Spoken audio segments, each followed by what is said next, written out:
I just came back on board here in Nordfjordeid, Norway. I am currently working on the new Statendam. I'm actually only here for 1 week, checking out some of Norway and Iceland. I was ashore for about 4 or 5 hours working and exploring pretty much in the pouring rain the entire time. I am still quite cold. It was probably around 40 degrees Fahrenheit while I was out there, and like I said, raining the whole time, so that's why I've still got the hat on, because I am very cold. But I thought I would do a little gear review for you, whether you are cruising to Norway, to Iceland, anywhere in the Baltic area, even if you are cruising to Alaska. If you're taking a cold weather cruise at all, having the proper gear is going to be crucial to how much you enjoy your cruise, because you never know if it's going to be cold, if it's going to be raining, could even be snowing depending on where you go.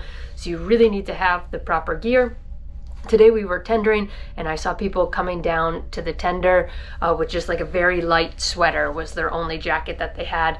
Again, very cold, raining the entire time. I'm not sure if they had the best possible day, so I wanted to cover some of the gear that I used, whether or not it worked for me. One is the jacket. You can also check out the Nordfjordeid port guide video that I put together, so you'll see all of the gear in action there. So this was the jacket that I had on today. This is a Helly Hansen jacket. It is known as the crew hooded mid-layer sailing jacket. So it's a nice length, a little bit longer. It's very lightweight. That's what I like about this jacket. I actually bought this on board last year in 2023.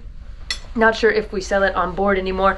I saw this exact jacket in a store in town today. So this is the mid-layer sailing jacket from Helly Hansen. One thing I love about it is that it is very light and it is very warm. So I was definitely warm enough all day with this jacket on. It didn't keep me 100% dry. My shoulders felt damp as time went on, but it still did really, really well. And again, that was about 4 hours in the pouring rain, because I did take a 45-minute break inside to dry off a little bit. So still did really well. I mean, I would give this probably at least an 8 out of 10 because it held up so well and kept me nice and warm, and it's not bulky. Some of the warm winter jackets are just really bulky, hard to move in. I walked 15,000 steps out there in the 4 hours I was exploring, so I am a big fan. I also love that it has an inside pocket here on the jacket, so this is where I kept my phone and my AirPods for most of the time if I was worried about them getting wet. Now, one that it's probably hard to see, but they are my pants. I mentioned them in the port guide video that I was wearing some Eddie Bauer water resistant pants. I believe they call these the Rainier pants, like Mount Rainier, the Rainier pants from Eddie Bauer. I know they were only water resistant and not waterproof. To be honest, I could have used a bit more resistance from them out there. They got really soaked as time went on, so certainly not waterproof. They were wet, my legs got cold.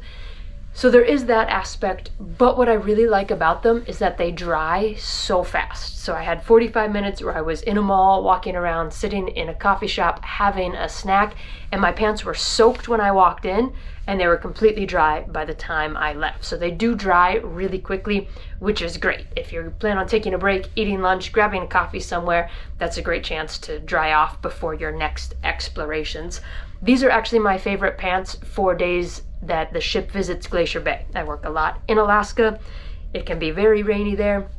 It can be a bit cold as well. So these are my chosen pants for Glacier Bay days, because I know that they are going to keep me drier than most pants would. Say if I'm wearing slacks, if I'm wearing dress pants working on board, they're going to keep me drier than those would, and they're going to dry very quickly. So these are certainly better than walking around in jeans in port, because jeans are going to get heavy and they're going to take forever to dry as you are exploring. So in general, I would give these probably a 7 out of 10. I would love to give them a higher score. I just wish they were a little bit more water resistant than they are, but still, like I said, better than a lot of options that you will have. Then I also mentioned my shoes in that port guide video. Waterproof shoes I consider a must if you are cruising in a cold weather area that gets a lot of rain, like Norway, like Alaska, you really need waterproof shoes because, man, nothing ruins an adventure like cold and wet feet. It is just hard to get out there and explore. Of course, hiking boots, there are a lot of hiking boots, hiking shoes that are waterproof. I find a lot of those to be really heavy. So if you're going to walk a lot, it can just not be the greatest. You've got these heavy shoes on the whole time. So what I prefer to wear are trail running shoes. So these are Nike trail running shoes. It's called the Pegasus series that they have. I've gotten a couple different pairs of these over the years. They are also Gore-Tex shoes, so they are waterproof. Now I was planning on giving these a 10 out of 10, a 9 out of 10 when I did this video, because as I was out there and exploring, my feet felt nice and dry. However, I did discover when I got here that my socks were damp, but again, my feet still feel pretty dry. There were actually a couple times that I stepped in big puddles that it felt like my feet got a little cold, like maybe some water got in. So they're not a perfect 10, but far better than wearing sneakers or trainers out there, that they do keep your feet a lot drier than other things. Now, the other piece of gear to review, you can't see because it's actually what I'm filming on. It is my GoPro. I use a GoPro 10. I love the new series of GoPro. You know, the old GoPros used to have to get the waterproof case to put it in, and it was all a bit cumbersome to do that. Well, for years now, GoPro hasn't needed that case. Just comes out of the box waterproof, so I use it for a lot of underwater videos. When I'm snorkeling, I shoot on my GoPro, and it is great for days like today where it's just pouring the whole time. I can still make videos, I can still capture the experience, and don't need to worry about if there is a problem with my camera getting wet or not.